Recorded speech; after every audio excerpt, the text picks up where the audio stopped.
안녕하세요. 저는 블로그 유럽 인절미 이야기를 운영하고 있습니다.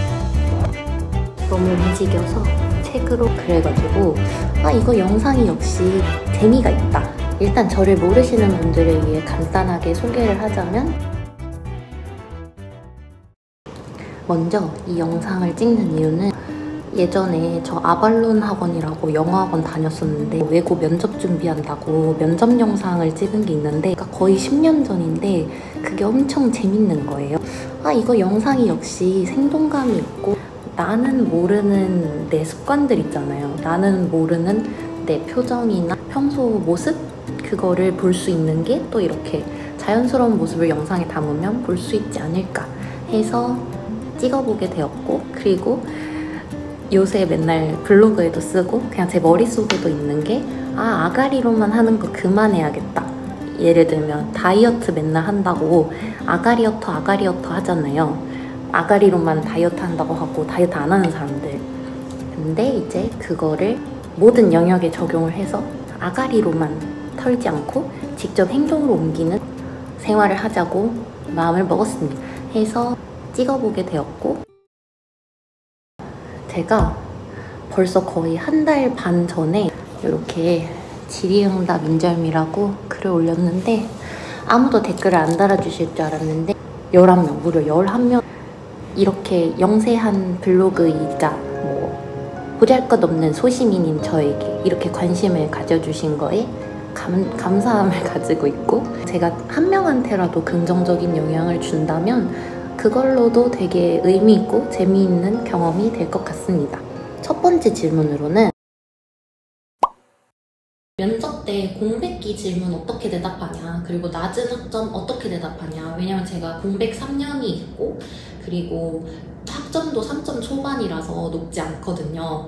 그래서 이제 그런 거를 어떻게 대답했냐라고 물어보시는 분들이 되게 많은데 그냥 솔직하게 말을 했어요. 이제 그걸 물어보는 이유는 궁금해서일 수도 있고, 그리고 그런 걸 수도 있잖아요. 학점 좋은 사람 많은데 우리가 널 왜 뽑아야 돼? 이렇게 생각할 수도 있잖아요. 제가 다른 활동들을 많이 해서 학점이 낮다, 그리고 4학년 때는 또 전공이 좋아서 선택한 거임에도 불구하고 어떻게 보면 방황을 좀 했었다. 어떤 일을 해야 할지 잘 모르겠어서. 그래서 그걸 보완하기 위해서 이제 진로를 탐색하려는 그런 다른 3명의 친구들과 공문에 맞게 재건을 하였고, 부족했던 전공 공부를 기술고시 공부를 하면서 보완을 했다고 생각한다. 이렇게 어떤 사실은 인정할 건 인정하고, 그래서 내가 나중에 어떻게 보완했다 이런 식으로 설명을 했고, 그거에 대해서 이제 꼬리 질문은 없었던 것 같아요. 왜냐면 그냥 인정을 해버리니까 먼저 인정하고 그래서 보완 어떻게 했다, 그 2가지만 잘 대답하면 꼬리 질문 안 받을 것 같아요. 대기업 인사팀 출신 분이랑 컨설팅 진행했을 때 여쭤봤었는데 그때의 나는 없다 이런 느낌으로 말하라고 하시더라고요. 어차피 사람은 누구나 다 발전을 한대요. 인사팀에서도 그런 걸 다 알고 있고, 근데 얘가 어떻게 발전을 했는지, 보완은 어떻게 했는지 그런 거를 보려고 질문하는 것도 있다고 하시더라고요. 근데 제가 그 당시에 댓글엔 이렇게 적었네요. 현타가 오고 이 좌절감에 빠지는 이유가 취준이 나한테 전부라는 생각이 들 때 그러는 것 같더라고요. 그래서 더 넓은 세상을 보려고 노력합니다. 제가 쓴 글을 보는데도 웃깁니다. 아무튼 그래서 성공한 사람들을 찾아보거나 취준 말고 본인만의 다른 길을 걷고 있는 사람들의 이야기를 찾아본다고 제가 써놨네요. 그러면 내가 이 취준 따위에 우울할 게 아니구나 라는 결론으로 간대요. 맞는 것 같아요. 일단 저는 제 주변에는 되게 취업 잘 하시는 분들도 되게 많고 공직에 계신 분들도 있고 다양한데 정말 자기 사업을 하는 사람은 되게 적거든요. 그래서 저는 그런 게 진짜 멋있는 것 같아요. 어디 좋은 직장에 간 사람들이 안 멋있다 이런 것보다도 그분들도 멋있지만 자기 일을 자기가 이렇게 꾸려내서 정말 바닥부터 시작하는 사람들, 또는 이미 일궈져 있었더라도 그거에 이제 같이 합류를 해서 일궈나가는 그런 모습들이 되게 멋지다고 생각을 하고 멋져 보이고 제가 동경하는 모습이기도 합니다. 9월부터 공채가 엄청 많이 있잖아요. 그런 내가 어떤 거 하나 떨어졌다 그래서 다른 거 지원도 안 해서 기회조차 얻지 못하는 그런 불상사만 일어나지 않는다면 좀 빠져있으면 어때요? 그냥 좀 힘들면 힘든 거. 스트레스 해소법은 저는 일단 취미 부자인데 운동도 좋아하고 음악도 좋아하고 미술은 제가 못해서 누군가 만든 그 창작물을 보는 걸 되게 좋아해요. 예쁜 걸 보면 기분이 좋아지잖아요. 그래서 좀 환기하려고 많이 돌아다니는 편이에요. 일단 집에만 있으면 좀 처지기 마련이라서 어떻게든 일단 나갑니다. 그리고 세수하면 기분 좋아져요. 약간 뭔가 신선한 느낌? 요새는 20대 후반에 신입으로 들어오는 사람 되게 많다. 여자들도 그런 얘기 하더라고요. 네 번째로는 대기업과 스타트업에 지원하는 이유? 이런 거 궁금해 하시는 분들이 있는데 저는 처음 취준할 때도 그렇고 지금도 그렇고 늘 하는 생각이 내가 원하는 곳 가는 게 좋지 않을까? 남들이 대기업 좋다고 해서 대기업이 좋은 거라고 생각해서 갔는데 안 좋을 수도 있잖아요. 나랑은 안 맞을 수도 있잖아요.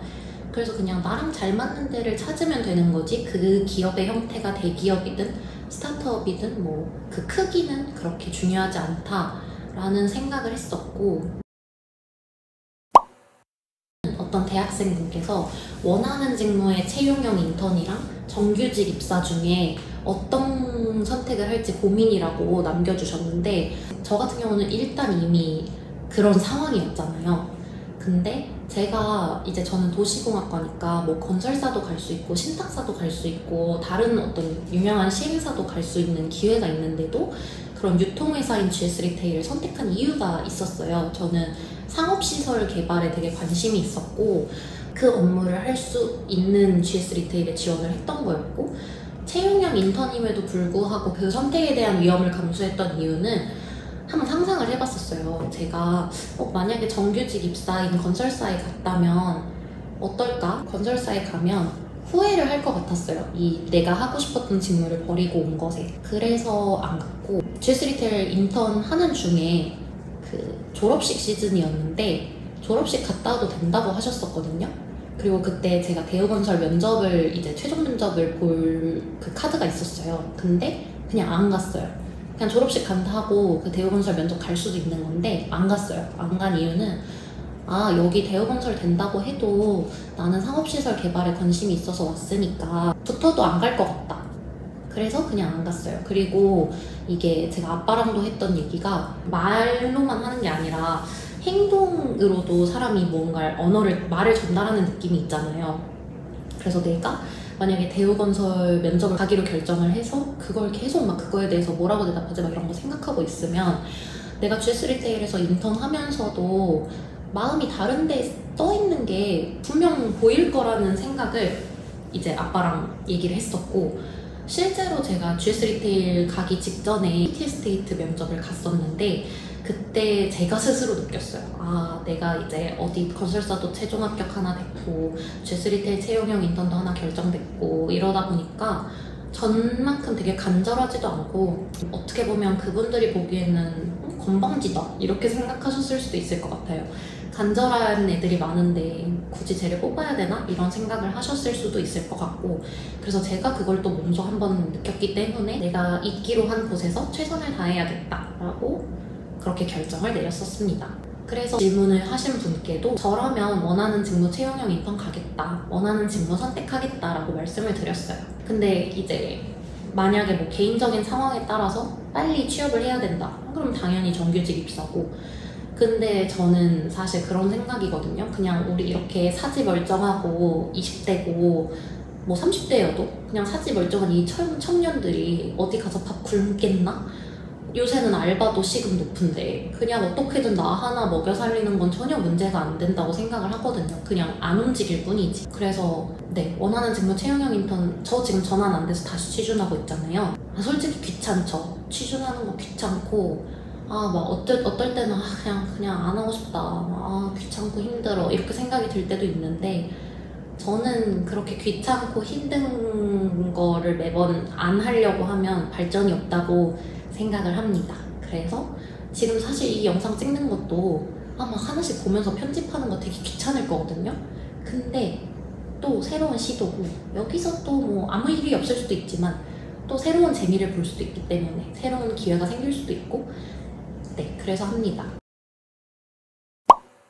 그리고 직무 공부 어떻게 하셨나요? 물어보셨는데 만약에 혼자 일단 처음 시작한다면 회사별로 다 다르게 조금씩 설명이 돼 있거든요. 그래서 그 회사별로 직무 설명을 보면서 아 이런 직무구나 이런 일을 하겠구나 혼자 한번 상상을 해보고 그 다음에는 어떤 회사는 유튜브 채널로 설명을 해주는 그런 친절한 회사들도 있더라고요. 그래서 그런 걸 보기도 하고 가장 좋은 거는 지인들한테 물어보는 거 뭐 거기 일은 어때요? 거기 뭐 이런 데는 뭐 하는 거예요? 이렇게 그냥 물어보는 게 이 후자가 훨씬 좋다고 생각을 합니다. 스펙에 자신이 없는 분들이 좀 있으시잖아요. 저 같은 경우도 사실 스펙이 좋은 게 아니에요. 학점 낮지? 공백기 많지?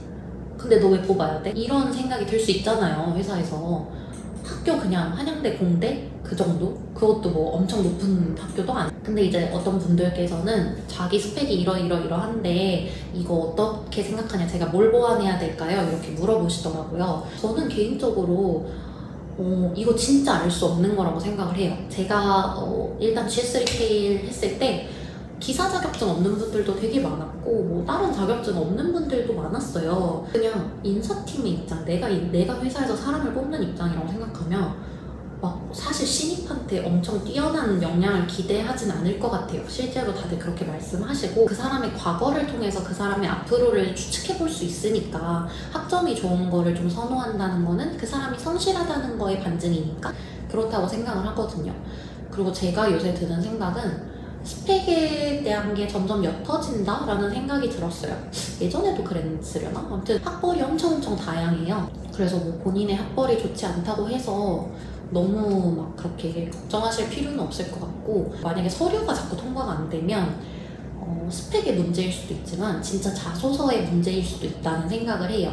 그래서 자소서를 좀 더 보완하는 거를 저는 엄청 추천드립니다. 저도 자소서 보완하고 합격률 진짜 많이 올라갔거든요. 학점 때문인지 자소서 때문인지 둘 다 때문이었겠죠 아마? 근데 그래서 처음에는 5개 지원한 것 중에 4개를 연달아서 따라서 떨어진 거예요. 그래가지고 어떡해 나 취업 못하는 거 아니야? 막 이런 생각했는데 자소서 바꾸고는 합격을 잘 했습니다. 서류 같은 경우. 그리고 사적인 질문인데요. MBTI 물어보시는 분이 있었는데 저는 E는 이렇게 써있다. E는 E고요. E는 거의 80대 20인가? 70대 30으로 거의 완전 E고 나머지가 거의 49대 51 막 이래요. 그래서 그때그때 할 때마다 바뀌는데 네 그렇습니다. 그때그때 사람이 다르니까요. 저는 개인적으로 MBTI를 그렇게 좋아하진 않아요. MBTI로 사람을 나눌 수 없는데 자꾸 거기에 끼워 맞추는 느낌? 뭐 제 친구들 중에도 너 뭐 N인데 왜 그렇게 해? 너 N 아닌 것 같아 뭐 이런 애들도 있고 웃기긴 재밌긴 한데 MBTI를 전혀 맹신하진 않습니다. 전혀. 그리고 뭐 배우고 돌아다니고 하는데 다 돈인데 그거 어떻게 해결하시냐라고 물어보셨는데 용돈을 받습니다. 용돈을 받고 그리고 제가 그렇게 소비를 많이 하지 않습니다. 약속을 그렇게 많이 잡지도 않고 그리고 세 번째로 제가 좀 보고 생각을 많이 했는데 제가 평소에 생각했던 것 중에 가장 빨리 이뤄질 것 같은 거 그리고 가장 늦게 이뤄질 것 같은 게 뭔지 궁금해요 라고 하셨는데 그때 제가 답변이 가장 빨리 이뤄질 것 같은 건 지금 이렇게 유튜브 찍는 거 유튜브 촬영 그리고 프랑스어 제가 하고 있는데 시험 제가 B1까지는 따려고 하거든요. B1이 11월에 시험이 있어서 그래서 그 2가지는 가장 빨리 이뤄지지 않을까 생각을 했고 가장 늦게 이뤄질 것 같은 건 언젠가는 제 브랜드를 만들고 싶다는 생각을 했는데 그래서 창업이 제일 늦어지지 않을까? 그리고 특허 제가 어떤 거 특허를 내고 있는데 특허 자체가 그 심사에 좀 오래 걸려서